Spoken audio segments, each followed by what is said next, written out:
excited today? Because I am. If you are, you can shake your body just a little bit. Come on.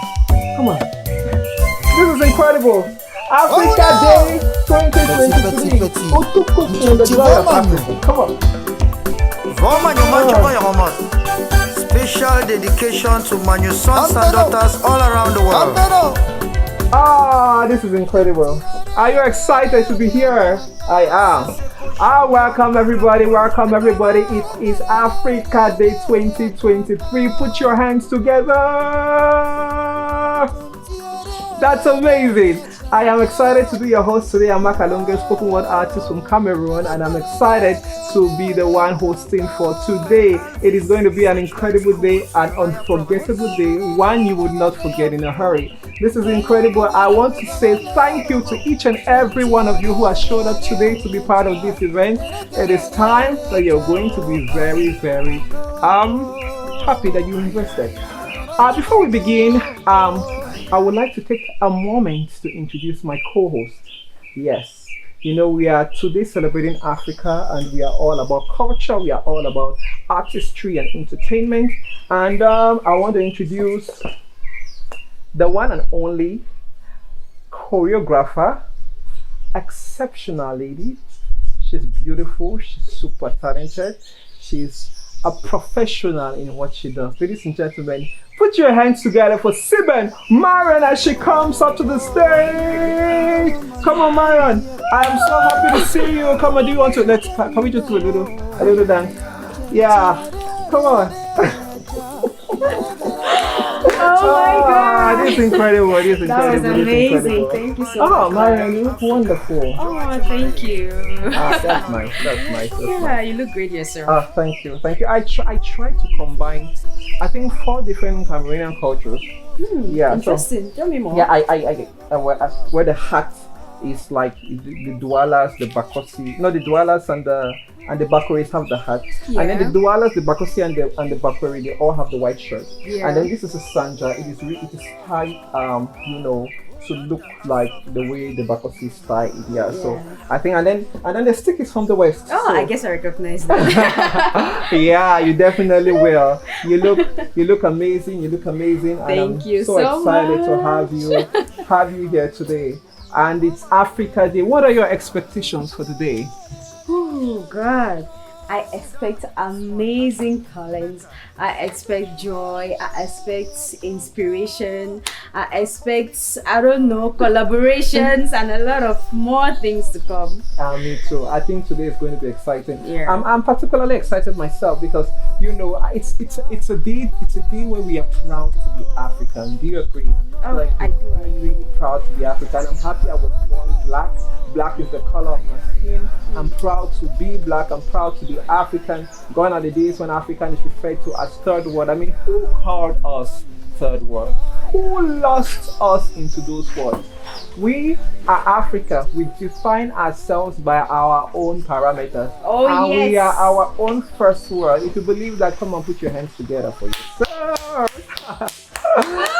This is nice. This is incredible. So today we are also we are so grateful for our sponsors, because we will not be here without our sponsors. Tell us about our sponsors. Oh my God, AfricaDay. Oh yeah. It's my favorite though. God, those guys are amazing. Yeah. They've done a lot to artists all over Africa, and to tell you the truth, I'm inspired. I wish I had the inspiration, the capability to do what they do. Like, God. Yeah.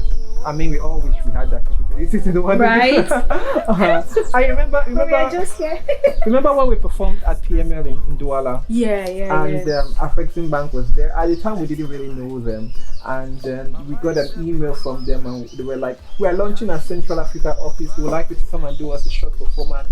And then we went there to Yaoundé, and we did this performance, and it was a great opportunity. God, the memory of it. I was amazing. so excited when I went on stage and I saw that audience and I saw the importance of the events. God, I gave it my best. We all did. And we did so well because we did well that day. Because after that, we were invited to Egypt. Egypt! Yeah, I remember that. That was a big performance, a really big performance for us. Yeah. And just being part of the network, it's a humbling experience, and we are so grateful. African Bank has supported artists all over Africa, and there are going to be a lot of opportunities that they are going to be sharing with us today. So stay tuned. If you're an artist in Africa, African Bank is behind you. I want you to know that. I want you to always believe in yourself. Make sure that you don't lose the faith. African Bank, and we will not be here without the Africa Podcasters and Voice Artists, the Association of African Podcasters and Voice Artists, APVA. Oh my God. This is their project. I mean, we are just like the face. Well, I don't know. Of course. We just make sure the project comes to life. But we are really grateful that you put us as part of your project, and it is an amazing project. They carry out a lot of initiatives around Africa to recognize and celebrate African artists, voice artists, and spoken word artists. Audio creatives, those who do audiobooks, those who do any form of audio work, podcasts. They really do celebrate that sector, a sector that is not really quite yet center stage, but it's really getting there. And of course, we have Straw Academy. Oh yes, Straw Academy, guys, is an art-based organization that uses art to inspire entrepreneurship, nation building, peace building, just to name a few. Yeah. And oh my God, I'm just so honored to stand in front of the CEO of Straw Academy. Come on. No, you're just going to make me cry. Oh, so humble. I always love you for that. Thank you so much. I'm so happy, and I would like to talk. We'll be learning a lot about Canex. Canex is an initiative of African Bank that brings a lot of opportunities for African artists. I said that before. And today, we are going to be announcing the winners of the spoken word competition. Are you excited? Yes. God, I'm excited. I can't just wait to know. I have no idea, but man, I heard the talents were so competitive. I watched, I was honored to be a judge, and I watched the videos. I can tell you the amount of talent in Africa, and what really transcends through the application, because this is not really about winning. It's really about it's really about celebrating Africa. It's really about putting our voices out there as Africans, as one Africa, and the idea, the ideology that these young people carry at such a young age is incredible. I just feel like the future of Africa is going to be so great. Africa is the future of the world. So for those of us who are following Bush, you're on your own. No? You are on your own. We did. We did, yeah. I mean, with Eba and Oku and Eru and all the nice food. What would I be doing there? I don't know. Okay, so I just want to give a very quick and brief rundown of the program, at least the first half of the program before we come back. We're going to be having a talk on opportunities for African artists in Africa. Then we're going to be having showcase of the videos, and then we're going to have an interview with Mr. Matthew Otto on unifying Africa through creativity, the role of creative industry in bridging content. Then we'll have 2 performance plays, and then we would have acknowledgement, and then we would have more performance plays, and we'll have a panel discussion on the economic impact of the creative industry in Africa, showcasing the business case for creativity. So, and many and much more will be coming on in the program. And towards the end of the program, of course, we are going to be revealing our winners. So stay tuned if you want to find out more. It is time for us to hit that dance form. As we auction to the next part, we are going to be dancing, and we're going to be moving out as we are dancing. Yeah, so I'm going to be introducing the next speaker who's going to talk to us about opportunities for Africa in Africa, and we'll be right back. Come on. If you are really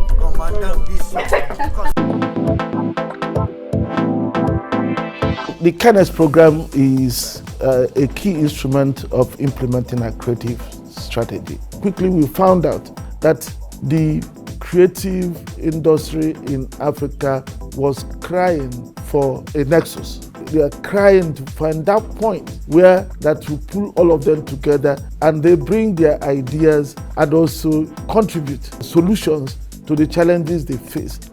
What we're doing is just essentially an extension of what we know to do, which is to support Africa and support African businesses. And in this place, it's particularly important because it supports African youth.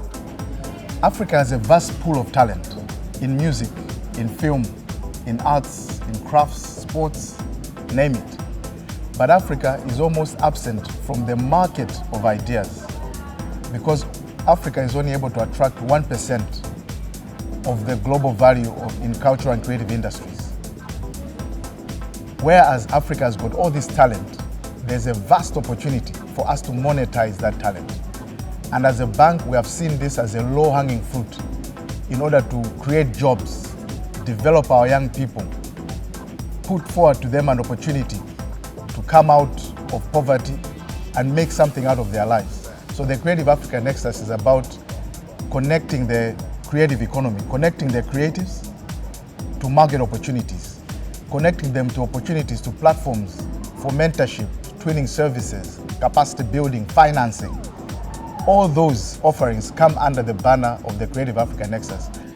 We have been able to now begin to grow our film financing. We never had it before. We have a dedicated film production financing product that we use to support those in the film industry, and AAA is one of those that is benefiting, from that facility. We've been around as AAA Entertainment, which is the sales and distribution company, for about 10 years now.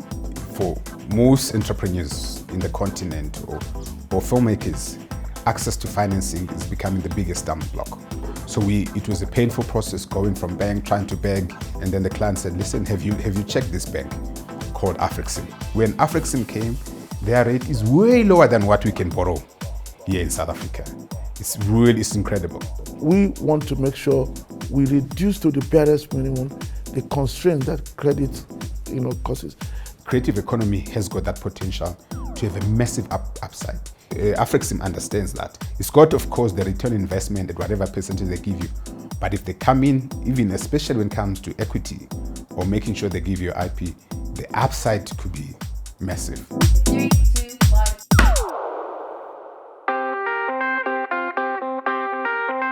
We're big on capacity building. We think there are gaps there, and that's one of the things that AfricaDay Bank has tried to address, the capacity, skills, knowledge gap.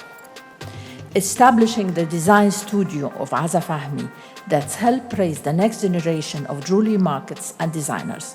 I'm proud to have teamed up with African Export-Import Bank to share my passion with people who have the same desire. This is an investment to make sure that the legacy, that the tradition of Africa are really passed to all generations, so that we've got this, knowledge of jewelry, which is not only great today, but it has to be great tomorrow. On behalf of the African Export-Import Bank, I would like to welcome you all to the Cookout Africa Interactive Masterclass. Some of the members at the bank saw me writing these songs with these individuals on my Instagram and asked would I like to bring this to Africa.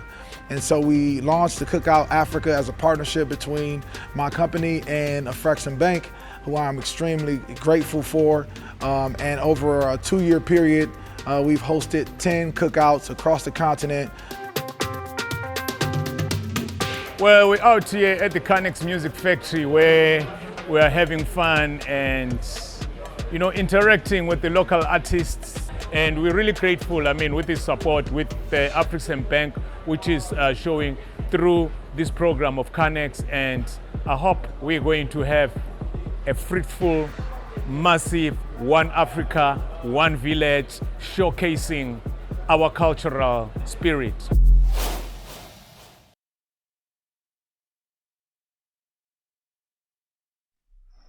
Let me start off by saying, I am not going to be a white man's brochure and tell you how my home is a great vacation spot or a place to come and unwind and become one with nature.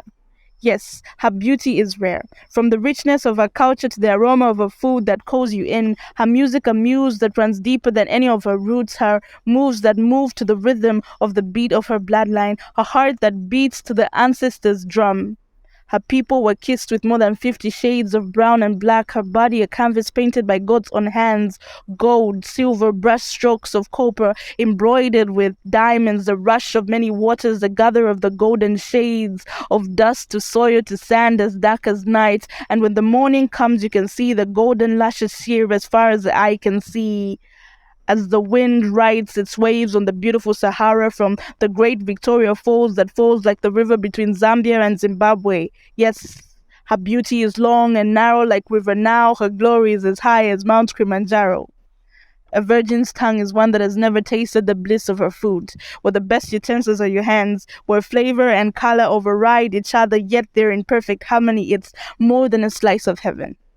But yet the best food is when she calls people together, when you can hear the laughters of children like a song that whispers in the wind, and sand in between their toes is like pixie dust, it almost makes them fly. Yes, her people's names can dry your mouth, tire your tongue. They're harder than most tongue twisters, and to some they might sound like tongues or mere relations, but to her they're titles of greatness that carry the stories of her bloodline and ancestors. Some may confuse her to a nation, a single state, but she is a great continent of worlds, and today you will know her by name.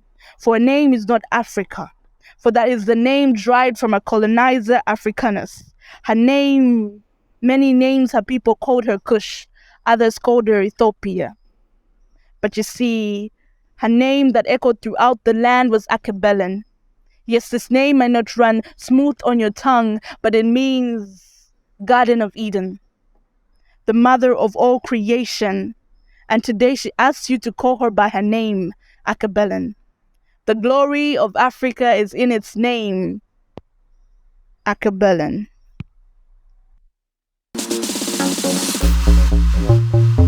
There is no doubt that Africa boasts an abundance of creative talent, and Afrexim Bank acknowledges that the creative industries are of tremendous economic value to our entire continent. The Creative Africa Nexus, Canex, debuted in 2021. As a mechanism created by Afrexim Bank, Canex has been designed to facilitate the development and growth of the creative and cultural industries in Africa and the diaspora.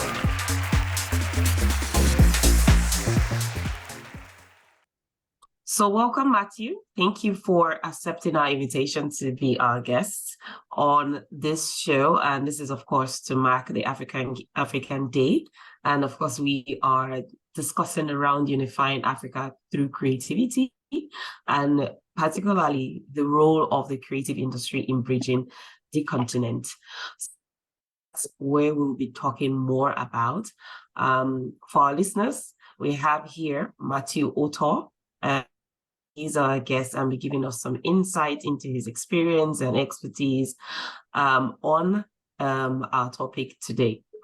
So, just to break into it, Matthew, I would want to give you a bit of response before I start diving into the questions. So do you want to perhaps maybe share a little bit about yourself? Okay, my name is Matthew Otto.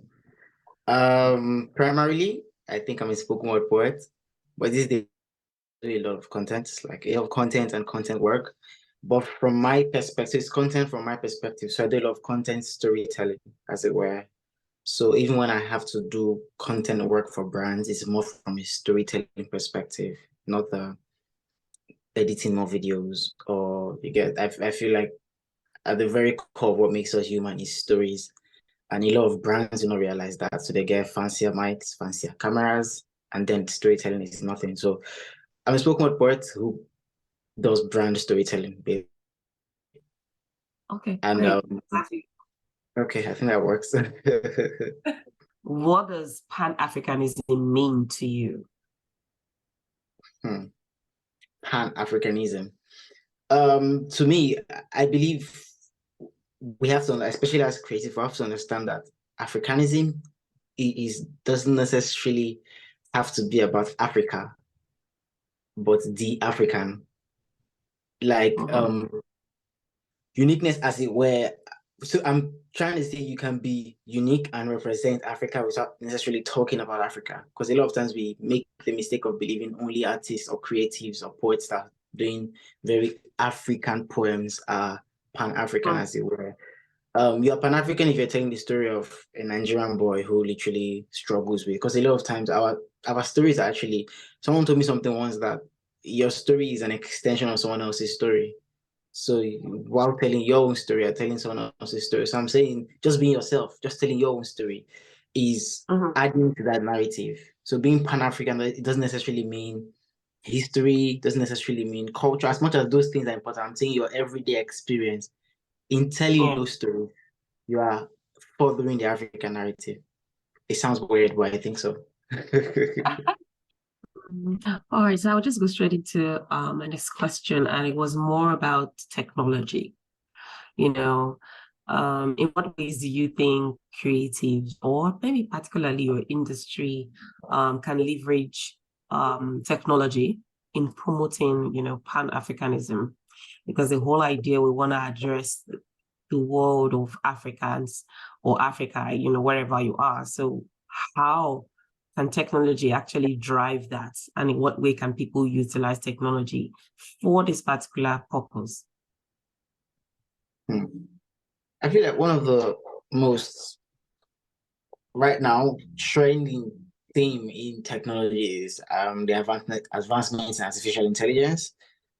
I feel like we know of technology to reach people, which is like what we're doing now. We're having remote meetings. We know of technology to communicate, social media and all that. But before artificial intelligence, there are limited options to, further or help you achieve your goals faster, either storytelling, like for instance, if you're a poet, for instance, it's easy to put visuals to your story if you know how to use a program like Midjourney, which generates images from text.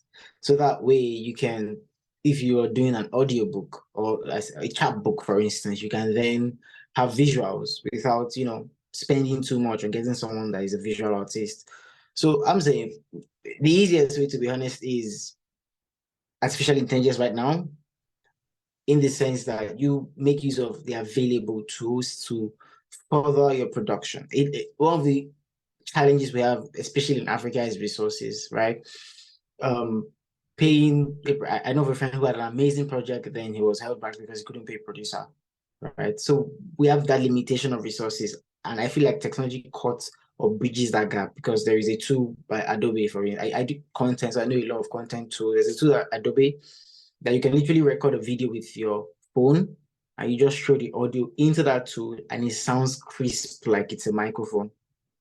If you want to create content on social media or YouTube, you don't need a professional mic right now, right? All you need is maybe a phone. There are even tools that would enhance the visuals from your phone footage. There are tools that will make the audio better. There are tools that will help you generate. So you can literally sit in your room and do things that before it will require you to call at least 10 people or spend a lot of money. Maybe you need to get a mic, you need to get a graphics designer, you need to get this. Right now, you can literally be by yourself and do a good work. Even if it's not exactly up there, it's going to be consumable. So I feel like creatives can use technology to bridge that resource gap by learning how these AI tools work. It will help you bridge the gap of resources and then get work done faster, get more work done, and inherently is the volume thing. We need to put more work out there to tell the stories we want to tell. Awesome. Thank you so much for breaking that down into that accent. So you spoke about, when you talk about tools, yes, a lot of them are free, accessible, that you could use them, but still you need funding sometimes. And the creative funding is one of the most, funding generally for any kind of business or whatever it is you do is difficult, but for creatives, it is particularly very challenging. How do you have an idea? Do you have something you want to share with our audience on how to navigate, accessing funding, and what other kind of funding can actually support the growth of creatives or Pan-African creatives in that sense? Because funding is beyond money, Sometimes we only think of money when we think of funding, but it's a lot, all other kind of resources encompassing. So what are those kind of opportunities or kind of funding that you think, creative African creatives are overlooking or not fully utilizing? Or what direction do you think can point our audience to? Two very specific things you said is one, funding is beyond money. Also you mentioned opportunities. So it's understanding first that funding is beyond money, and then looking out for opportunities. So there'll be people, there'll be brands, there'll be other creatives who might not necessarily be offering much in the immediate, but potentially they can connect you or they can give you. Of course, we know the cliche of I'll pay you with platform. Like our platform is huge, but there are people that you should hear that from and take them seriously, right? Not necessarily because they want to take one of the most important relationship. I even did an album listening party in Lagos recently, and the venue I used was just an event. They were filmmakers. They were just reviewing movies, and they were like, they need a poet, and there was no payment. The amount that owns the building. So the event that they didn't have a fund at that point. I was just very happy to perform. It was like 2019 or 2018. I was just happy to tell my story. I didn't really care about performance and fees and that. But then apparently the person that owned the building was in that event. And he was like, you know, those people that would say, I used to write, I used to do art, I used to do poetry. But then I started doing business, and he was like, the guy felt so much. He literally gave me his building. I used to do open mics in 2019. All my open mics were free. Like I used to do open mics, I think once every Wednesday every week. If there was something that built my brand, the kind of brand I have now, I had an event recently. The tickets available were about 80. The tickets sold out. We like extended it to 100. We sold out, and we still had people, about 50 people that came in at the event venue. Like we sold about 50 people at the event. And another poet who was like, how did you manage? Because usually poets, we struggle to monetize. You can be an amazing poet, but then once you put money, price on your work, a lot of people show up. And it's like, how have you built this kind of brand that you literally, even if it was not exactly expensive, the fact that people always turn up when you call. And it was from that open mic I used to do. I used to do events every month before COVID. And he gave me the venue for free. He would get a photographer. Of the funds anyway. He gave me a photographer, a videographer, and refreshment. That's quite generous. So, and it was a rooftop. It was a rooftop, like a very aesthetic place. And then he would get me a videographer, a photographer, and then the rooftop bar. He owns the building, so he tell him to serve refreshment to my guests. And I'm like, all that off one event that I didn't even get paid for. So I think you definitely have passed the message there, and I'm sure our viewers are totally in sync on this, and I hope they're going to be holding the torch, and so that we can keep moving the Pan-Africanism agenda forward in that sense. So thank you, Matthew, for spending time with us and for being here and for sharing your journey and your experiences with us. Thank you for having me. I appreciate it. All right then. Who are your people? Where have you come from?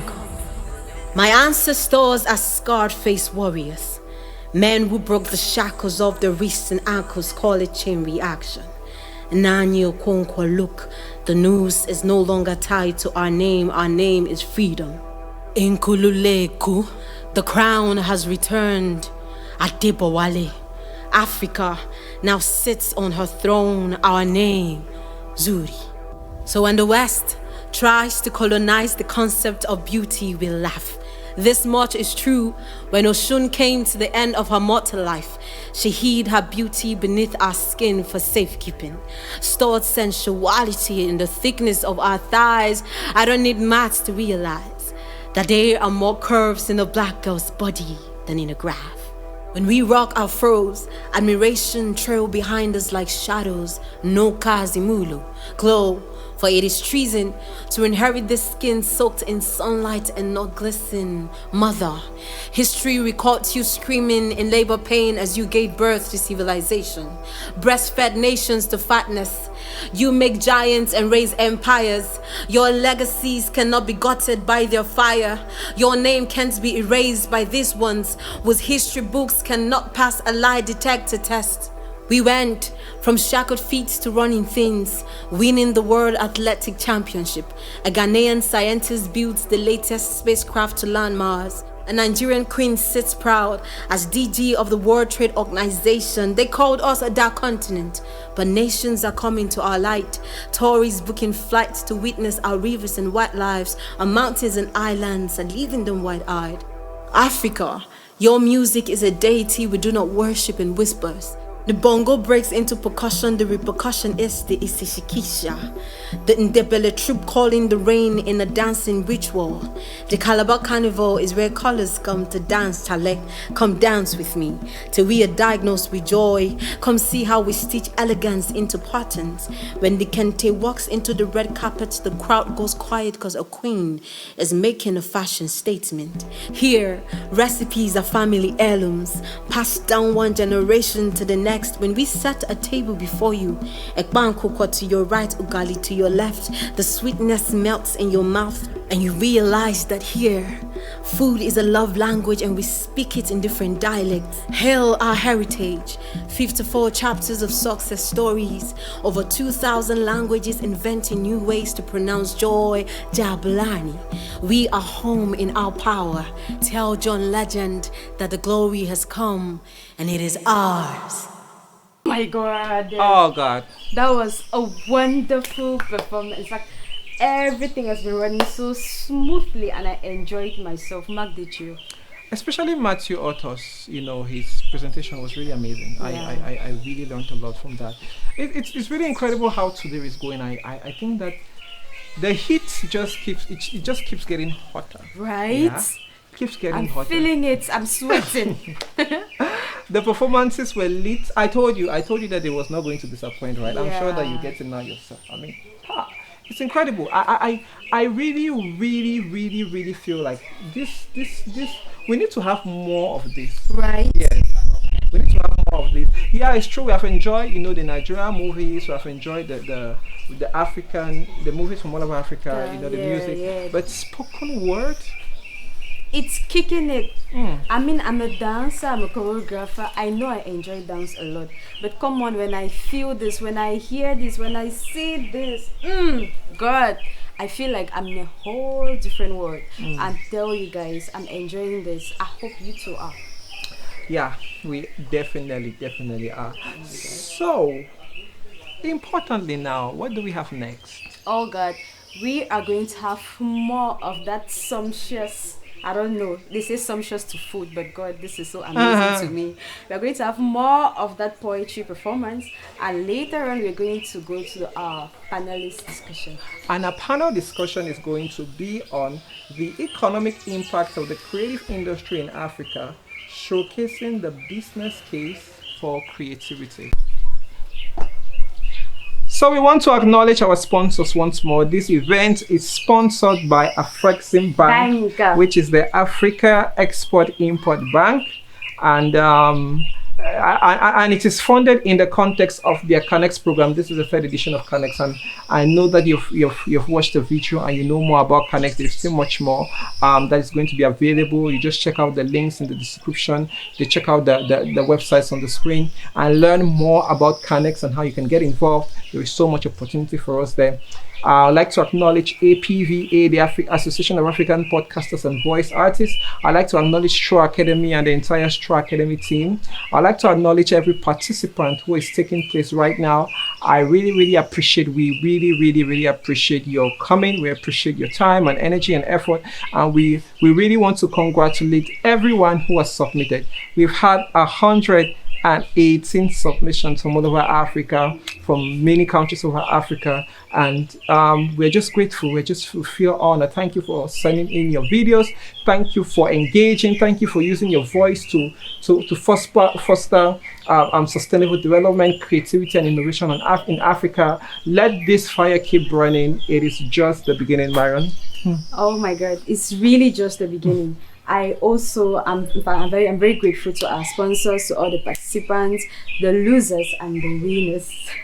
Even if you lost, you won, because just being part of this program, you're not going to be the same. You are going out there to touch lives. Absolutely. So do better and be better and become something best. Yeah, absolutely.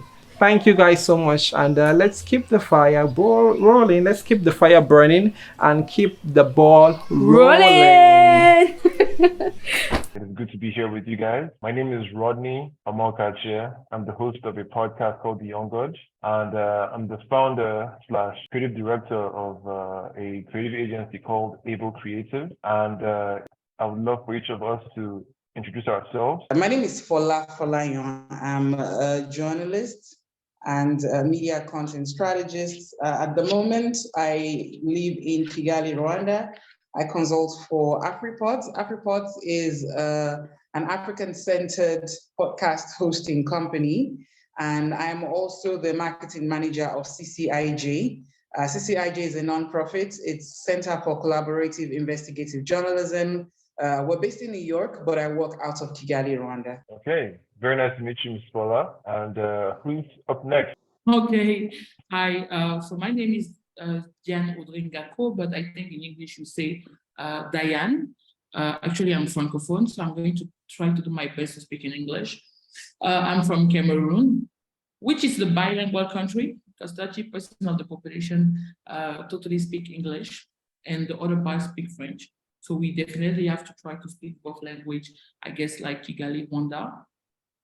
And I'm a founder of a podcast called Si Maman m'avait dit. In English is If Mom Had Told Me. If Mom Had Told Me. And the idea is to give the opportunity of African people based on the continent to share the feelings, to be able to create conversation about trauma, about experiences, talking about different topics, from homosexuality to divorce, or even mental health, being able to, I don't know how you say that in English, but to liberate the speech, something like that. And my daily job is I'm a manager of a communication agency. So I do advertising, and I have 2 offices in Abidjan, Côte d'Ivoire, and Cameroon, where I'm based. And right now I'm talking from Cotonou, Benin. Voila. Okay, I think I have a sense of the personalities I'm engaging with this evening. Once again, it's very good to have you guys. So the topic here is simply to discuss the economic impact of the creative industry in Africa, showcasing the business case for creativity. And I'm guessing that the both of you, in fact, the 3 of us, were chosen for this conversation because we have some skin in the game. What comes to mind when you hear that? Ms. Diane, did I get that right? You can go first, please. Yes. So I think firstly, I wanted to share that, African does not lack talent. And I'm so surprised because I believe platform like TikTok broadcast us on different audience from different African places instead of Instagram in the days. And I think what is lacking are more platform to showcase these skills. And I believe that the creative sector has the potential to bring $1 billion to the continent, but investors are still hesitant. Plus, I believe we have time to talk about that, but I think a majority of African countries, they don't really have infrastructure, they don't have regulation to provide finally a favorable operating environment for creative and investors. Sometimes we are online and we can see all these African content creators saying that, oh, my father wanted me to be doctors, lawyer, and now I'm here and I'm making you laugh.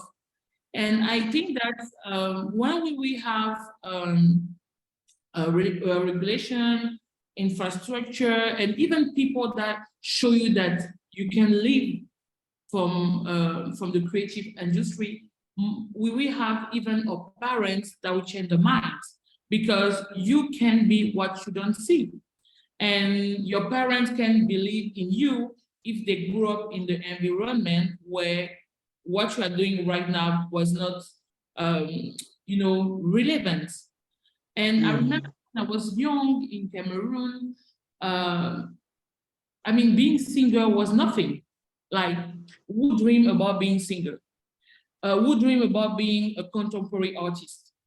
But 20 years later, when you go to the Met Museum in New York, and you go to the MoMA, you go even in Paris, the Louvre, and you see all these African artists, your parents are even surprised, even when they see masks. They're like, oh my God. This guy, I don't know, Bartoli Togo or another name, he's the one that built this house by doing paintings, and because of that, your parents start to be like, oh, maybe my son that spend his morning drawing at home, maybe he got some talent. And right now, and that's why I'm really proud of Nigeria. When you are a singer today, or even actor, I wanted to say singer, you do music because of Whiskey, because of Davido, because of Burna Boy, your parents really believe in you. They're like, oh, if my son can have a stadium like this, yelling his name, no, son, you don't have to do maybe 10 years of studies. Just be focused on your music and do your best. And I believe that the only things, that we really need on the continent is infrastructure. We need investors to put money in, and we need to have people. The people that will receive that money, they should not see themselves as social entrepreneurs, but definitely as entrepreneurs. Because the main thing is we always have the impression to be the, I don't know if you said that in English, but the poor parents. You're just here waiting that we give you the money. You don't make it profitable. And then the bigger industry, they just feel like you are taking their money. And I think that today, if we really want to be the part of our economy and have a voice going far and further, we need to see more and more the creative industry as a business, like sports are doing right now. Yes. Ms. Fola, I'd like to ask you something with relation to what Ms. Diane brought up. So, okay, do you think that the ease with which people can get into the creative space is not such a good thing, because now there's just so many different qualities that diminish the value of the craft? What role does that play in the economy of things? Honestly, I don't think so. I would disagree. If you ask me, I want everybody who can pick up a camera to pick up a camera. I want everybody who can grab a microphone to grab a microphone. You see, Africa is such a rich and diverse continent. Our cultural heritage, our stories, our lifestyle, it's so rich and diverse. And we don't even have enough people telling our stories. And, the creative industry is one way that African stories have been told from the African perspective. And I cannot overemphasize how important this is. So when young people, not necessarily young people, when Africans decide to pick up a camera and tell their own stories from their own perspectives, I want as many people as possible to be telling those stories. So if we feel like they don't have enough training, they don't have enough capacity, they don't have the professionalism, then let's increase that capacity. Let's bring the professionalism. Let us, train these people that we are calling untrained. Sometimes the best stories are told not by professionals, but by everyday people who just express themselves and share their lived experiences. So I'm not going to say that we need to regulate the creative industry such that very few people can get in. No, we're not going to gatekeep it. We're going to throw the doors open so everybody can come in and bring their own uniqueness, bring their own culture, bring their own language, bring their own form of storytelling, bring their own form of art, and let's share it to the world. Okay, so you don't see a scenario, and this can go to either of you, right? You don't see a scenario where there's such a thing as people who get into it for the wrong reasons. Because intention sometimes is also just as important as, the thing itself.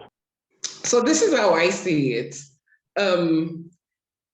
If you look at the creative industry in Africa now, the standard is very high. Gone are the days where people will do nonsense and everybody will take it. Now, if you do nonsense, nobody is going to buy it. Nobody is going to pay for it. So I even like people who come into the industry from a purely economic perspective. They want to make money. The people who come into the supporters of the ecosystem that that have come to Africa to pitch their tent. I'm talking Netflix, I'm talking Amazon Prime. They're not coming because suddenly they have this immense love for Africa, and this is out of the goodness of their of their heart, or this is by any means altruistic. It's simply finance, dollars, naira, kobo, sifa, whatever it is. So if you're coming into the industry, and I will respect it if your motive is economic, it's business, that means you're going to put your all into it. That means you're going to make sure that you have a very good standard product. So for the people who come in because they feel like, oh, it's such an easy thing to do, it's an easy profession. I can just, I can be a blogger today. I can be a filmmaker today. I can use my cell phone and become an influencer or a skit maker or a podcaster, whatever it is, that you think it's easy. When you come and then you realize that if you produce a substandard output, nobody's paying for it, it defeats your purpose. Then you realize that you have to put in work. Because the person who has 50,000 downloads from their podcast today did not start from 50,000 downloads. They grew to 50,000 downloads, and they have put in back-breaking hard work to get that 50,000 downloads. So if you pick up your cell phone and you think you can just stay in a corner and record something silly, and then, I'm going to make money off that, you will come and you will be disappointed. So there's no, I don't stop people. I don't get people, gatekeep people. They say, oh, I want to come into the creative industry because it's easy. I say, go ahead, go do it. Let's see how it is. Let's see how easy it is. Yeah. Okay, well said, Fala. Okay, so people always say that the creative industry is one of the fastest growing sectors in Africa. How fast really is it? Is that just something that we say, or is there, what do you see on ground to back that up? I read a lot of article about this fastest growing whatever. Back in the days, it used to be tourism, I mean, we have to believe in numbers, but sometimes, what you believe is not the reality, But I think with all the investment made by Netflix in South Africa, in Nigeria, even in Morocco, I think they use all these numbers, to guess what is going to be the market. And with all these major companies on the continent, Sony Music, Universal, all of them sign many African artists all over the continent, and they're able to make money because in Africa we have the culture to go see our artists at the concert. We have this or even for the brand, African brands, it's really logical to sponsor a show, but you want to really see it in France, in UK. You will, it's going to be super complicated to see, I don't know, Heineken, that we say, oh, whiskey is there, or even Pepsi, Chiwa Savage, which is one of our brand ambassadors in Nigeria, oh, she's in UK. Let's just make an event where we sponsor it. But in Africa, you as an artist, you as a producer, you can make money on the different level of your production by marketing, by cell phone, text message via cell phone, and all of it. And I believe that all these numbers that make people think that creative industry is the fattest business. But the first thing that you say before about the fact that create content is easy, all of us, we know that it's not true. Of course, you can take your phone and do a podcast or whatever, but it's all about consistency. That's where, it's going to be complicated for many people. And especially, today is so hard, and especially it's so hard to last longer. The audience is not always available. The audience, especially today in Africa, they know what they want. I don't know if in your country it works well, but Instagram does not really work well in Cameroon. People are not interested, but they are really interested by TikTok. And they know what they want. In Cameroon, on Côte d'Ivoire, or even Benin, they really love all these life coach. Oh, baby, you want a husband? Let's do this, let's do that. You want to know how to cook to keep your husband? They're really going to be into it. All this story about which, all this story in our community, that is going to work well, but I'm not sure that people doing it are going to make money, because platforms like TikTok for now, they don't really, they do not really find a way to give money to the African content creator. But I believe that today, we are the one that make the platform really likable, and because I think for now in Africa, we don't really have big lobby, because we need to have lobby that can understand what does it mean. What is the logic behind this industry? What this industry can give to the continent. Nigeria really understood it well when they see how it was evolving.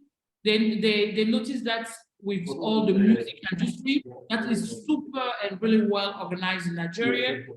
And I think that many countries, they need to do more, because the main thing is going to be the finance aspect and the investment aspect. Like I say, you need to do lobby through dialogue or investment. The people that have money on the continent, they need to understand that it's good to buy lands, it's good to build building, but it's all, there's an opportunity to finance the creative sector. And to understand that sometimes you need to have the government talking to them. Find a way to maybe to create a financial environment where a company are able to put maybe 1%, 2%, 3% of the gain per year in the creative industry. You had it in France back in the days. That when you are a big company, you give 1%, 2%, 3% to the creative industry. That we have movie theater, that we have the edition industry to last longer, And that's what we need today. We need to have the government to say, hey, we have music, we have art, we have fashion, we have different industries that can create jobs, because there's a huge problem with the unemployment with the youth. What can we do? Okay, I will reply to the question in my English. You have answered the question, and like every other question that I have here. But it's great, it's dope. There's a lot more where that came from. I want to thank you so much for your time, for your insights. You have been, I've learned so much, and I'm sure those who are going to watch this after this is done are going to enjoy it. Thank you to APVA for bringing us together. Do you want to tell us your Instagram and Twitter handle so we can check you out personally and So thank you for Fola. Fola was there, but she has to leave. So we are thankful for Fola. So my Instagram is my name. So I don't know if we will write the name on it. My name is Jan Odringako. So I'm on all the platforms with my name, and I can't wait to follow the conversation with all of you. But yeah, you and I will connect some more. I think I have your email. I'll shoot you an email, and we'll see what we can do together. How's that? Great. Thank you. I love the vibes. It was amazing. Thank you, guys. Same here. Same here. And hi Be to safe the and from the APVA yes, yes, yes. Thank you again, and goodbye. Bye-bye.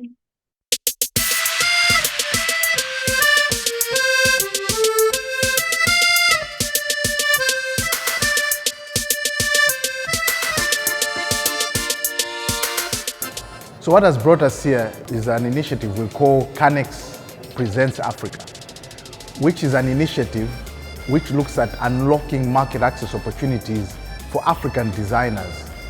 And we're here in Tranoi, where we have come with African fashion designers and accessory makers who were previously also under this program together with us in the Portugal Fashion Week. We aren't acknowledged for, creating quality and great craftsmanship when all those things do come from Africa. So it is good to bring those things in this space and for people to see that it's almost at the same level, if not better. So it's very good that, for a financial institution to understand that fashion is multifaceted and there's so many things that spill into it is such a beautiful thing. Being part of the Canex group is really phenomenal because my journey with Canex started last year when we showcased at Portugal Fashion Week. And coming here at Tranoi this year with Canex is really amazing because being part of the designers from the continent is really great because we showcase what the continent has to offer to the world. My name is Boris Provo, I'm the CEO of Tranoi from 3 years. And in fact, I met Canex organization 6 months ago in Porto. I get the chance to go to the Portugal Fashion Week when I discover those amazing designers curated by Canex. We selected 15 designers, all from Africa, to join the Paris Fashion Week and Tranoi to express their creativity to the international buyers.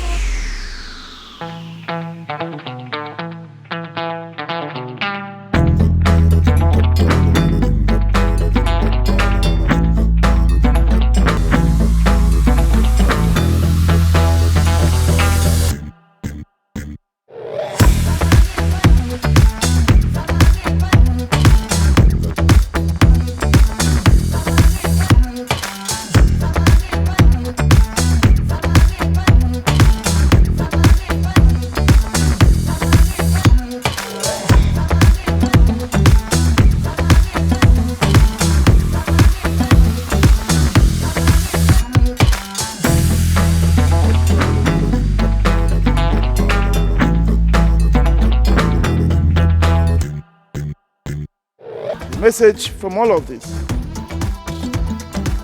is that you should know that AfricaDay is behind you. As long as you're an African, you call to us, we will support you.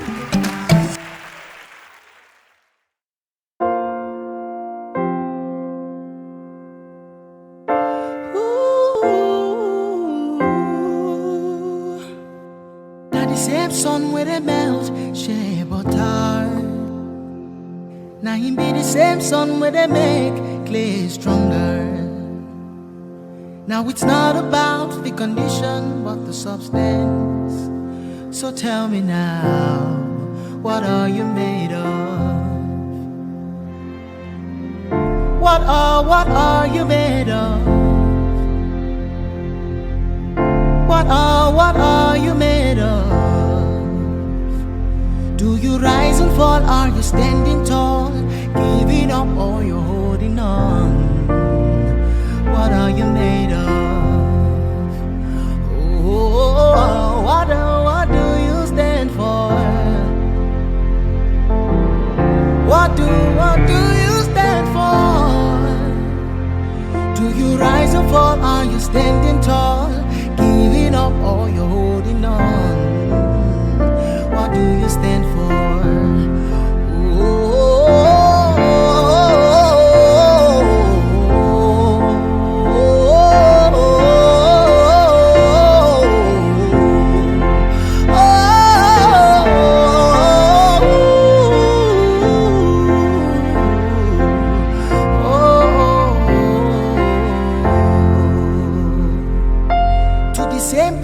Some people pray and prosper. You've been praying all these years, but still no sign. What if you've been praying wrongly all the while? Tell me how and what you pray for. What do you pray for? What do you pray for?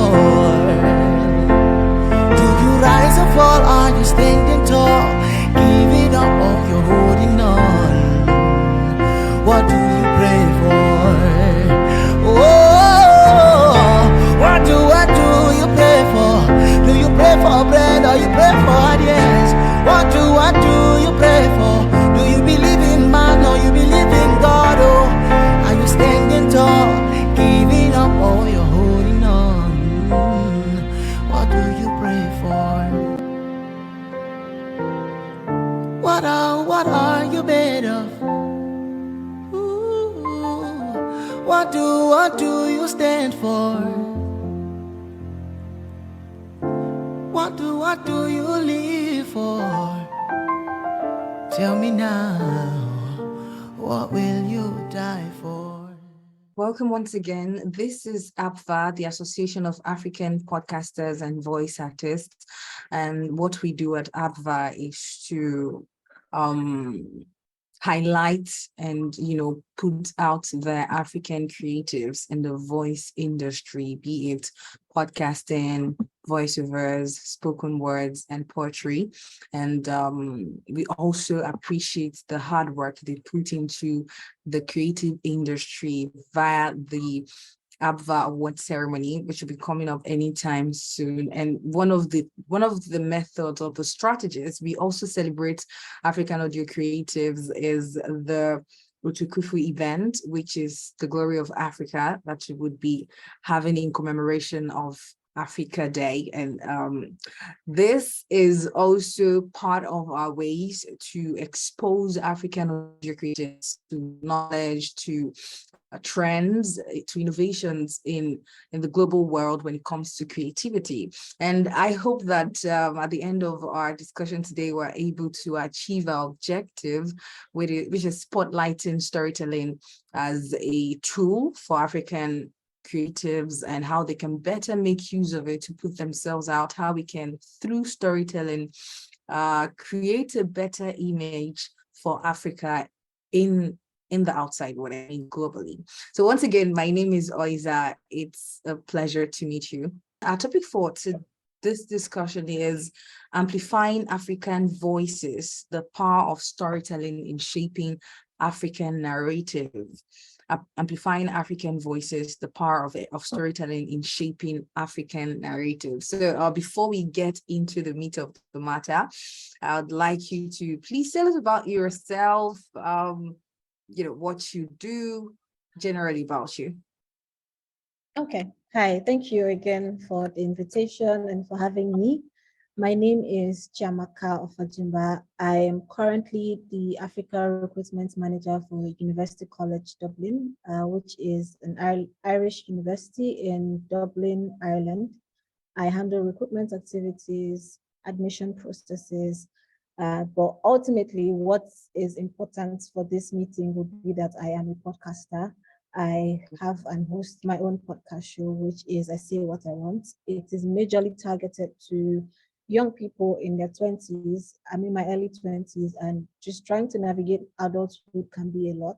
And it's just a place where I come on to speak about the realities of this jungle called adulthood. Other than that, that's basically what I do apart from my 9 to 5. I just do podcasting and creative works as well. Yes. Okay, so while I was reading your profile, I read about your podcast, I Say What I Want, that talks to 20-somethings about adulthood. And then it made me remember there's this song a Nigerian artist sang. It's called Adulthood Anthem.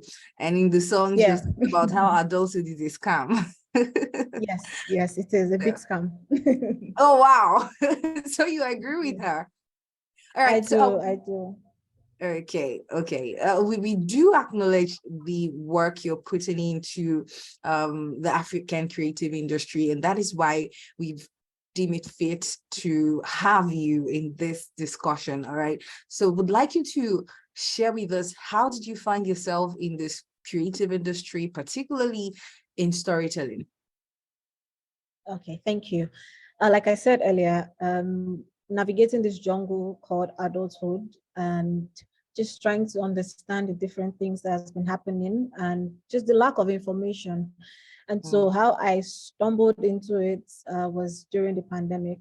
Everybody was at home and I was just thinking to myself, and an idea just popped up to start podcasting. I would say that as at 2020, podcasting wasn't really huge as it is right now. I mean, there were different people in the space of podcasting that were doing great things, or they are still doing great things.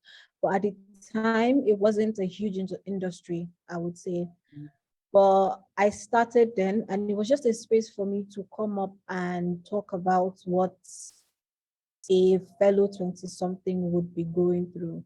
Just talking about life, talking about purpose, talking about career, talking about money, and everything encompassing the adulthood life, right? And honestly, at the time, I did not really see it as storytelling, because storytelling would be another aspect of this thing. But I just saw it as a space where I could come and rant. But then in the process of ranting, it's very important that you tell the right narrative, because people will listen, and then what they listen to is what they will take home, and then that's what will be embedded in their hearts and embedded in their minds. So I became careful of what I was saying. So rather than saying adulthood na scam, truthfully it is, it's more expressing and being vulnerable with the things that we face and how we can face them easily. So it's like, yeah, there are certain things that we would meet on this journey, but there are also certain things that has been put in place for us to move past it. So that's what I started doing with my podcast. So beyond coming to complain and coming to rant, it's saying, okay, yes, this is how we're feeling, granted, but there is a way we can, navigate through this. And that is where storytelling then comes into place. Yeah. Now, I like the fact that you talked about being careful of what we say, because that has a way of shaping the minds of whoever is listening about what Africa is about. And that leads me to the next question. What are your thoughts on or concerning the African narrative out there in the past years? And then recently, you'd agree with me that there's beginning to be a sort of a shift in the African narrative globally. So what are your thoughts on how it has been in the past years, and then the little changes we're experiencing recently? Okay, so ultimately, I would say that the media has played a huge role in shaping the narrative of the common man in Africa. And this is because when we in Africa, we understand what is going on in our home country, be it Nigeria, Ghana, Kenya, wherever you're from in Africa. But to the person who doesn't stay in Africa, his mindset is limited to just one thing, that Africans are suffering. They don't have infrastructures, they don't have good roads, they don't have electricity, they don't have water. And that is because that is what the media has portrayed as Africa.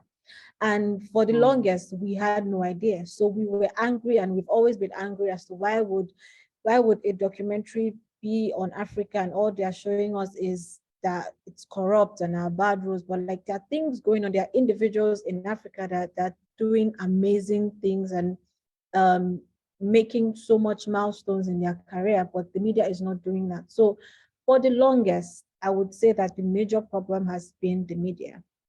But thankfully, due to exposure, due to knowledge, and just due to people traveling out of the country and hearing other people's perspective, they've come back and then they're shaping that narrative. Now, people would not ideally want to go on Instagram and post about their milestones, but now you see people doing that.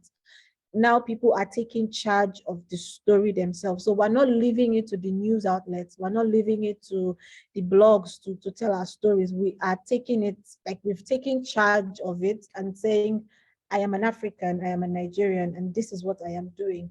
So the average person will come on my page and see me, a Nigerian, doing or achieving great things. And it's the same with every other person in Nigeria, in any country in Africa. So I think what has changed so far has been that people have now taken charge of telling the African story. And it's because we are tired of this whole Africa is poor. We're a very rich continent. We're very rich, but we're very rich in so many resources, in people, in natural resources. And so people have taken charge of it. And the fact that people also travel, because by the time you travel out, let's say for studies, and then you interact with your classmates from other countries, and they're telling you, oh, you're from Africa. First off, the narrative that Africa is a country, that is already a problem. People don't realize that there are different countries. There are already different countries in Africa, right? Africa, but too much for you to say that we're just one country. And then, so I think people internally, they sort of got angry. Of course, we're not going to start a war, but internally, they sort of got angry, saying, you know, I'm from a good place and I have access to good things. The fact that I came all the way to your country to study doesn't mean that I'm suffering. So I think people just took charge of this narrative and said, you know what, we're not going to keep quiet about our achievements anymore. We're not going to keep quiet about our milestones anymore. We are going to be loud about it. And thanks to Twitter and Instagram and LinkedIn, people are putting their stuff out there. Thanks to YouTube, people are putting their stuff out there. Before, some African creative would not be recognized, or even if they were recognized, it would be like a handful of them. But right now, I don't know any space that you walk into and at least you would not see one African person from the different parts of the country. So yeah, That's so I very think people have true. taken, yeah. So I think people have just taken charge of it to change the narrative. Yeah. All right, so let's dive a little into the creative industry, which you are part of. In your opinion, how or what ways would you say that the emergence of technology has affected the creative industry, whether good or bad? Oh, I would say it's definitely good. There might be some bad aspects there, but I would say it's definitely good, because the emergence of technology has given creatives a space to showcase themselves. You know, as a creative, your major aim is to showcase your skill. And so if you are good at, for example, graphic design, and you are just in your house, you are doing your designs, and then nobody gets to see it, it's really not helpful to you. It's not helpful to anybody. So I'd say that technology has helped with sharpening the skills of a creative. For AI, for example, I know some people are a bit on the wall about using ChatGPT as a creative, and it's coming to take over. Taking our jobs away. It's taking our jobs away and all that. But I also see it as a way that we can sharpen our skills. Yes, it's an AI, but human beings are still important. If human beings are not important, I'm pretty sure the whole world would have been filled with robots by now. But I think we're all important. So I think it's a way for us to sharpen our skills, a way to challenge ourselves to do better. So it can be bad if you decide to rely solely on the technology and not improve yourself. It's very important that you improve on yourself. The people coming up with these technologies are human beings. They're not aliens. They are people, right? So they saw a loophole somewhere and said, you know what? Why don't we create an AI that will just automatically create sentences for people? Now, while that has its bad side, also has its good side. So you as an individual, you as a creative, you make sure that you sharpen your skills. You make sure that you constantly improve on yourself. So when you walk into a space, people will be willing to listen to you and people will be willing to see your work, not because you relied on the technology. Yes, the technology is there to make your life easier, but it doesn't mean that you should be lazy. It doesn't mean that you should stop improving on yourself. So I think the emergence of technology has been good, but the most important thing is for people or creatives to remember that it is just there to help you. It is not there to do all your work. It's just there to help you. It's kind of like adding it to your portfolio that I'm skilled at using ChatGPT, but this is who I am. Without ChatGPT, I am still a creative. So that's the question. Without these technologies, are you still a skilled creative, or you are solely dependent on these technologies? Yeah. Well, thank you for that. What other ways would you say that African voices, can continue to promote a healthy image for Africa?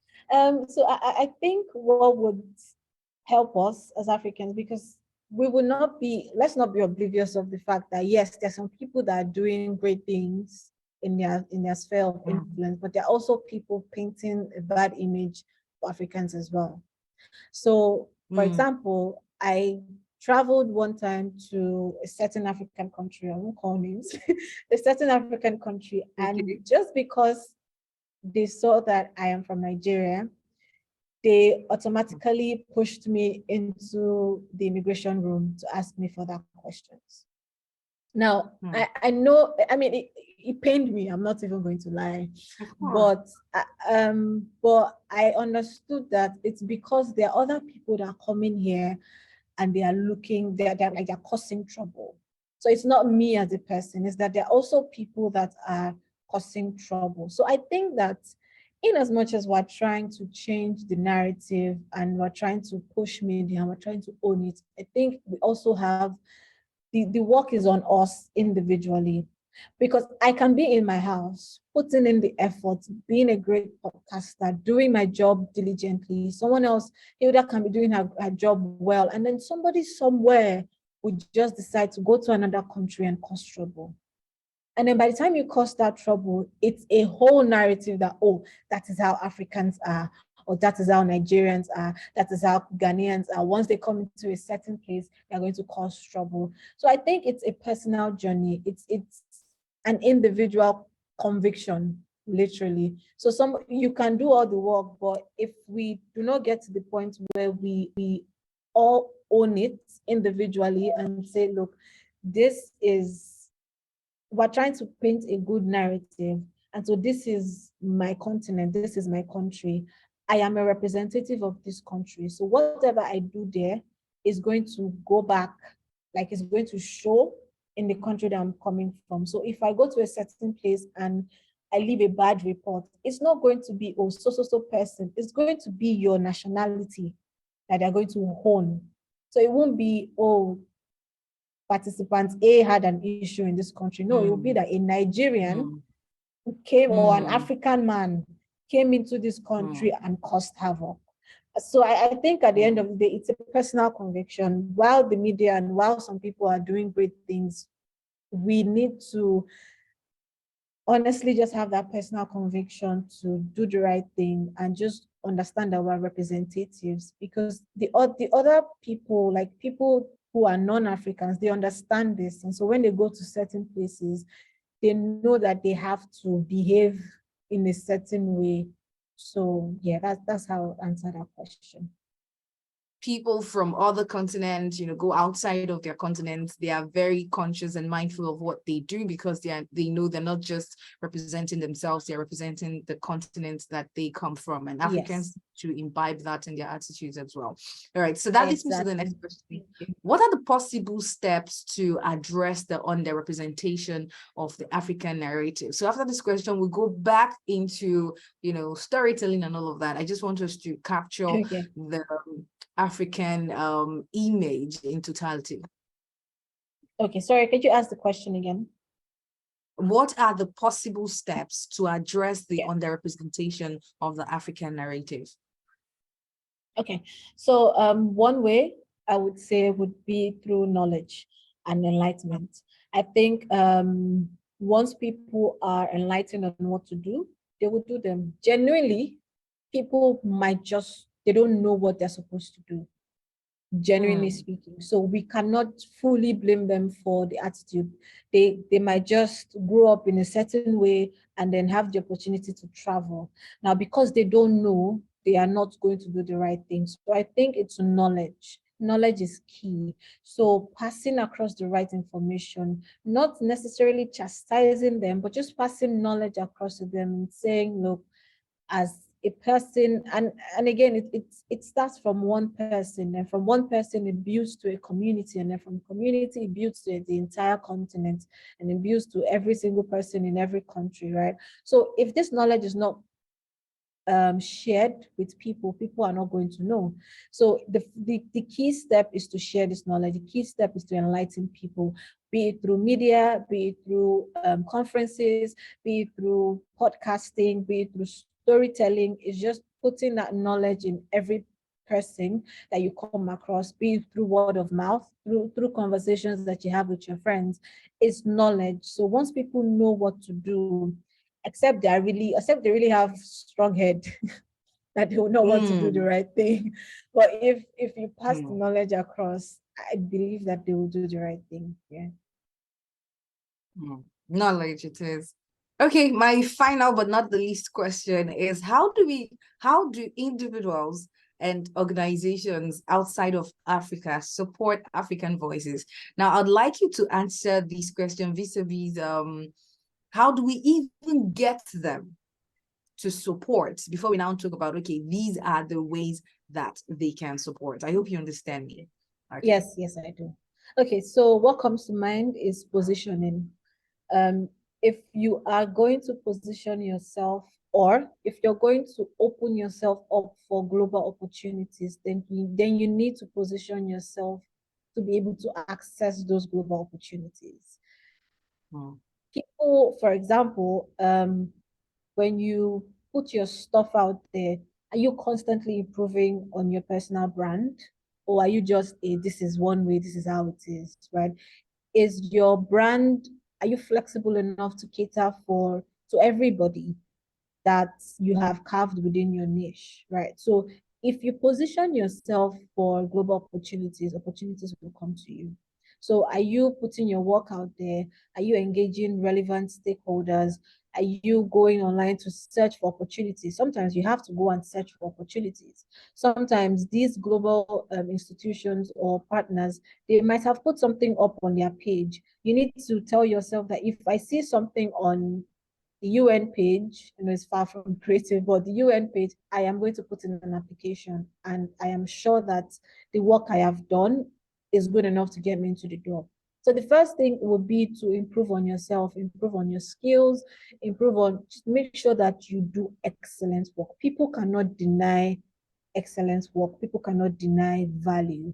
So once you're giving value and you have put out an excellent work, the next thing you need to do is position yourself for these opportunities. Now, they might come to you directly, or you might be the one to do your research. You probably know the companies or the agencies within your niche that you would like to work with, right? So go on their pages, follow them, stalk them, whatever it is. Once you see an opportunity that has opened up, you've done your homework on yourself, put your work out there, and then you'll be selected. I don't think currently, I think people want to actually collaborate with Africans now as it is, because they've seen that there's so much talent, they've seen that there's so much opportunities, they've seen that the mind of an African is creative, and so they are looking to actually collaborate with us. Now the question is, if they are ready, are you ready? Have you sharpened your skills? Are you harnessing the advantages that you have? Are you positioning yourself, or are you just waiting for that breakthrough moment, but you're not ready? You have to constantly you have to be so ready that if they wake you up tomorrow, do you get, or you just want to blow and then that's it? But even in the blowing, because after you blow, right, you also need to make sure that you don't become a local champion. So if you want to blow and be an international champion, blow and let your voice be a global voice. It's fine, or if you want to be a local champion, let me not say local champion, if you want to be known locally. But ultimately, the recognition you get from the global audience it's nothing compared to what you will get locally. So we've already established that the world is ready to partner with you. The question is, are you ready to partner with the world? Have you positioned yourself for global opportunities? Have you harnessed your skills? Have you sharpened them? Are you engaging in relevant key stakeholders, so that when it comes, you won't say that somebody somewhere hindered your progress, Because at the end of the day, it's you that they are looking to. So when they speak to you, are they going to be able to get value from you? Or is it just going to be, oh, that's me, that's me, that's me? So position yourself for global opportunities. Yeah. Okay, so the final part of the question, how do these organizations or individuals support African voices? So for African voices, well, I would say that it's one step at a time, right? I'd say one way that it can support is to support. So even in the smallest way possible, it will be to organize conferences. It will be to create like an online buzz, do like online competitions for people to join in and get something out of it as well. It will be to, because I'm limiting it to just voices, because, and that's the audio creatives, because some people, like for example, YouTube already supports its African, like already supports African YouTubers, YouTube events that they do in certain parts of the world. They send Black creators like boxes of gifts with like goodies and whatnot. So just those little incentives will go a long way. It's sort of, you're recognizing their work. You're saying, hey, I see you. I see the work that you're doing. Yes, you're an African, but I really appreciate the work that you're doing. So for audio creative, it will be the same thing. I think that a lot of for podcasting, for example, a lot of platforms are still coming up. We don't have so many yet. We don't really have a lot of platforms yet, but they are coming up. And so what they can do now is to make sure that, as a podcaster, for example, you can put your show on our platform and then we'll distribute it to the world. So you don't have to pay a fee for people in Germany to hear your podcast. You don't have to pay a fee for people in Argentina to hear your podcast. This platform, we've created it for you. Do your thing and then we'll do the work for you. So just those little incentives, really. And I believe that over time, like I said, in 2020, podcasting people were doing it, but it was sort of a hobby. It wasn't really it wasn't like YouTube, right? But now I think like the spotlight is coming on podcasting. People are doing, there's so many amazing podcast shows out there from Africa that are doing so many things. And I believe with time, like I said, it's step by step. With time, more opportunities will be open to podcasters. Yeah. Thank you so much for your time, Chiamaka Ofojimba, a creative and podcaster, host of the podcast show I Say What I Want, where she talks to 20-somethings about how adulthood is not a scam. Yes, that's a scam. Thank you very much Thank you so much being for on having me. APVA. It's a pleasure having you. My name is Oiza. I am a voiceover artist and a radio presenter here in Nigeria, Africa. And no, we're not living in the bush. We are not. Thank you so much for your time. And we hope that when we need you again, you'd always be available for us. It will be my pleasure. All right. Thank you so much. All right. In the meantime, have an amazing day over there. Thank you. Bye. All right. Bye. Poets and dreamers, gather round. It's time to unveil the triumphant winners of the electrifying Utukufu Poetry Contest. And now, without further ado, let's dive into the poetic realm and reveal the extraordinary individuals who have captured our hearts and minds with their captivating words. In third place, claiming the title of second runner-up and a prize of $500. Let's give a thunderous round of applause to Anita Godwin-Michael. Adi Yetu of a majestic Kilimanjaro and a lordly people. Africa, unbroken harmony of a million melodies, of dancing fireflies and colored waterfalls. Africa, of roaring voices and unending songs. Crown of nature and mother of a million worlds. Africa, of proud warriors and relentless minds. with the beauty of 1,000 paradises. Africa, of flaming flamingos and bold buffaloes, of graceful gazelles and glorious giraffes, of hippie hippos and lusty lions. Africa, of enchanting sunsets and magical sunrises. Dwelling of the savannah, temple of the Mediterranean, offspring of the Nile and the Sahara. Africa, protector of the jewel of the Kalahari, keeper of the last of the world's 7 wonders. Resting place of the breathtaking smoke that thunders, Musiwa Tunya. Africa, land of the magical Madagascar, the Giza, Zuma, Zanzibar, spellbinding, spectacular, magnificent, breathtaking, magical.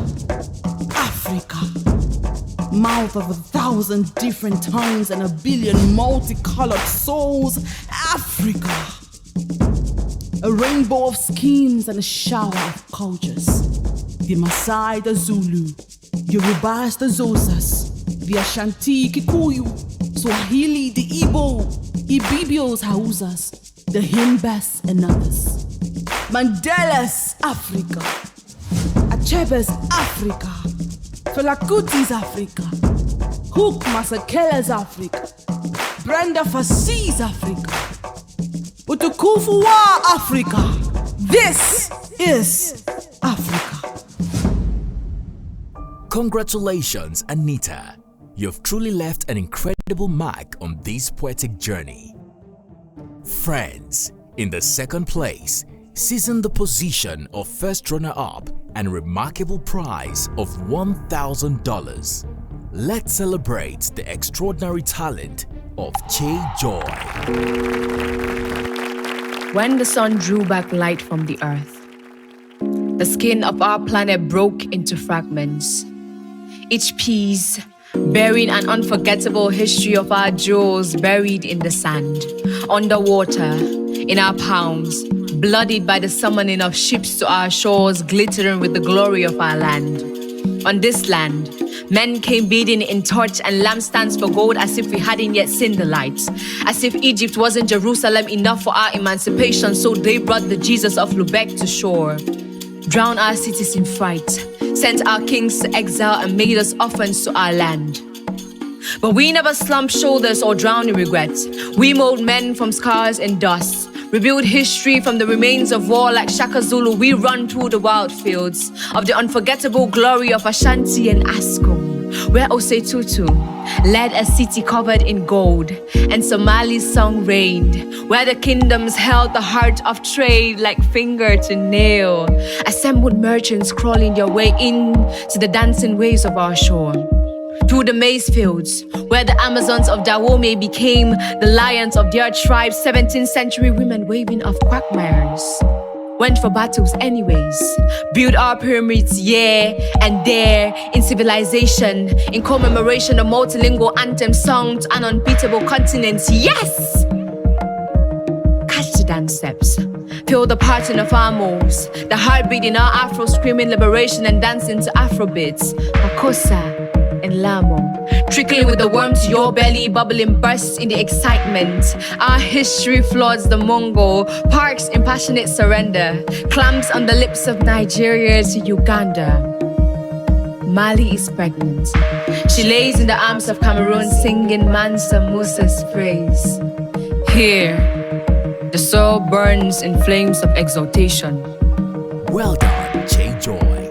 Your poetic is a true testament to Africa's glory. And now, brace yourself as we unveil the poetic maestro who has claimed the ultimate prize, the title of winner of the Utukufu Poetry Contest, and a magnificent reward of $2,000. Their words have transcended boundaries, touched our hearts, and illuminated the very essence of poetry.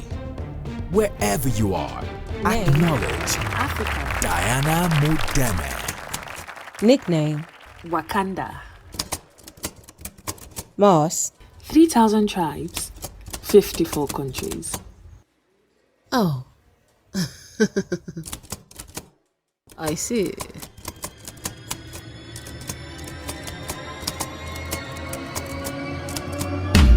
Did I miss the joke? Or did your bad PR forget to tell you we folk, more than a charity walk, that we are survivors? Hands chained, legs shackled across the continent, yet that did not divide us, our Father, who art in heaven. Do they not see we are a wonder to behold? A land of cocoa, coffee, and gold?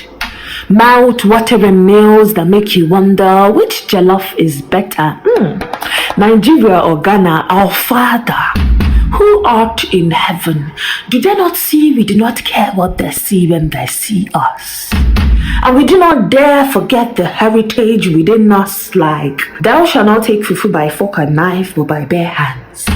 And our superpower is mining gold in our backyards. Our Father, who art in heaven, there is something about the heavens, something that reminds us we are all just dust, a tiny dot in the universe, and we only make sense when we are all in it together. It is not enough to chant Wakanda, or exchange your colored papers for our oil and our coal, or take our artifacts and call them your own. It's about time you realize you need Africa to survive. Our platinum, our granite, potassium, and so you need not wonder who gave Africa the permission to thrive. We've been doing this long before you arrived, like diamonds buried deep in the melanin soil of Botswana. Fire will only make us shine brighter. So sit and watch us swing our curvy hips to the Afro beats. This is what it means to be a fighter. To stand high as a store like the pyramid of Giza. Did you hear that? It's the sound of our backs crack from carrying the brag of the Western world. I get it. Our first language was submission, and now there's 2,000 more. 2001 if you add the glory that Africa holds. You are a beacon of inspiration for aspiring poets everywhere. To all our phenomenal poets who participated in the Utukufu Poetry Contest, we extend our deepest appreciation. Your words have created a symphony of emotions and reminded us of the beauty that lies within us all. We thank our sponsors, AfricaDay and Canex. Their incredible support made this a reality. We thank our esteemed judges for their careful consideration and difficult decisions. Your poetic talents have brought us joy and inspired us to keep the spirit of Utukufu alive. We thank you for sticking with us and celebrating Africa Day with us. As we bring this remarkable celebration to a close, let's remember that poetry has the power to connect, to heal, and to uplift. Let's continue to celebrate the beauty of words, the richness of our diverse voices, and the glory of Africa. Oh, so congratulations to the winners of the competition. I really am happy for you. I hope that you really take your spoken word art professionally. Some of you already do, and I hope that you really add your voice to the industry so that it stands. I would like to thank every single panelist. I would like to thank every single speaker. I'd like to thank everyone who made out time to be here, all the participants. I really appreciate you. It's really been an honor having you, Marion. Oh God, and I hope that all these winners please extend this joy of spoken word to African youths. Let them know that there's another medium of art that can explode minds, that can inspire people, that can bring a lot out of people. And God, I'm grateful for you guys. It was amazing, and I'm grateful to be part of this program. And we want to say thank you once more to AfricaDay Bank for sponsoring us. It's really been an honor. Thank you for pushing African youth, for pushing African talent, for making us stand. You know, we will not be here without you. Thank you. Thank you to the STRA Academy team for everything you have done. Thank you as well to APVA and the APVA team for being incredible in your work, and for doing the designs, for doing the marketing, for literally producing this production. We really want to say thank you. It's really been an honor. And I would like to say, let's keep this fire burning. We have more and more from AfricaDay Bank coming up through this year. I would like you to follow AfricaDay Bank, follow Canex, follow the Canex initiative. I know you've learned so much about it, but you're still going to learn more. There is still more, and there is so much opportunity out there for us. So let's stay connected, let's stay involved, let's stay passionate, because the future of Africa is bright, and that future is now. Thank you so much, and until next time, ciao.